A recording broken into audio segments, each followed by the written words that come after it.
บันนี้คือการศึกษาทะเลการวัดได้ระบายให้มีคือสมัยการประดับป่ะในสายเก่า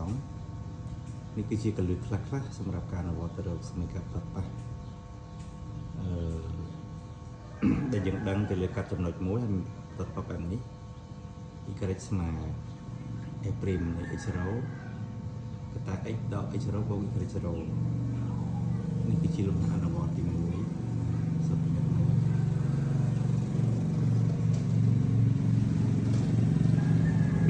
จึงภาษาจีนเราทำยืนที่ปรับไอ้เชราไม่ได้ทายเยอะตามนั้นอีกอะไรเชราแต่ยังเราอีกอะไรเชราอยู่มั้งเกิดแต่จูนั่นแหละผมได้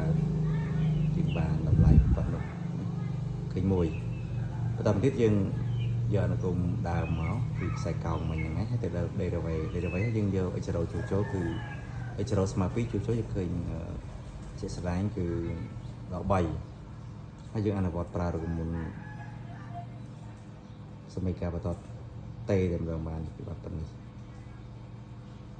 จำกระทั่งตีตัวเพลงสมัยการประทอดเตะคือ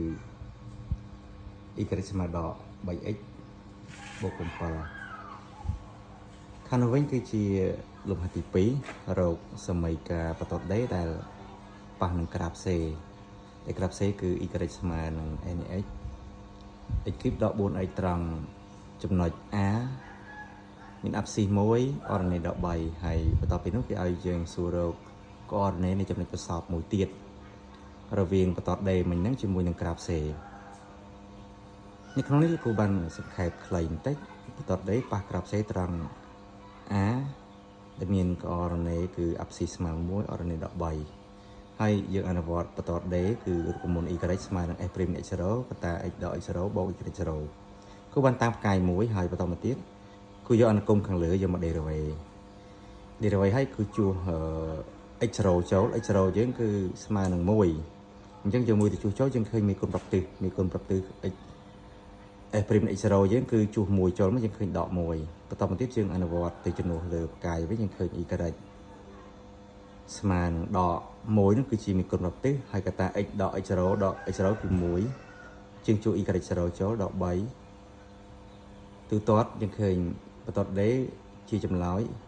y ស្មើនឹងដក x ដក2ជាសមីការបន្តប៉ះក្រាបសេបាទពីចំណុចយ៉ាងដែរយើងមកពិនិត្យមើលនៅខាងនេះយើងរកចំណុចប្រសពរវាងបន្តដេនិងក្រាបសេគូបានតាំង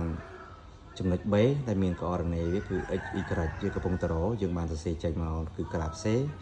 y ស្មើនឹង x គីបដក 4x ហើយបន្តដេយើងនោះគឺ y ស្មើនឹងដក x ដក2ដែលយើងរកឃើញមិញផ្ទឹមយើងផ្ទឹមសមីការទាំងពីរហើយយើងរុញទៅអង្គទី1យើងបានទូទាត់ឃើញ x គីបដក 3x បូក2ស្មើ0យើងប្រើដោះស្រាយសមីការដេក្រេកម្រិតនេះតាមទិសបត្តិកតាយើងចំនួន1ចូលស្មើ0ហើយយើងចែកមកយើងបានឃើញចម្លើយមួយកតាទៀតគឺ x ការ៉េបូក x ដក2ហើយសម្រាប់ x ការ៉េបូក x ដក2យើងដាក់ជាកតាមកតង់ទៀតទៅយើងបានដក x ដក1កតា x បូក2ទាញកតានីមួយៗស្មើ0យើងឃើញរឹស x ស្មើ1 x ស្មើ1ហើយ x មួយទៀតស្មើដក2 x ស្មើ1ជារឹសដប់ហើយមែនតើទៅត្រង់ករណី x ស្មើ1យើងរកឃើញម្ដងហើយគឺមានន័យថាជាចំណុច A ដែលគេប្រាប់ប្រធានតាំងពីដំបូងហើយអញ្ចឹងនៅសល់ x ស្មើដក2យើងបានចំនួនចូលក្នុង y យើងឃើញដក4y ស្មើដក4ជាចម្លើយនៃចំណុច B ឬប្រសាទយើងរកឃើញមក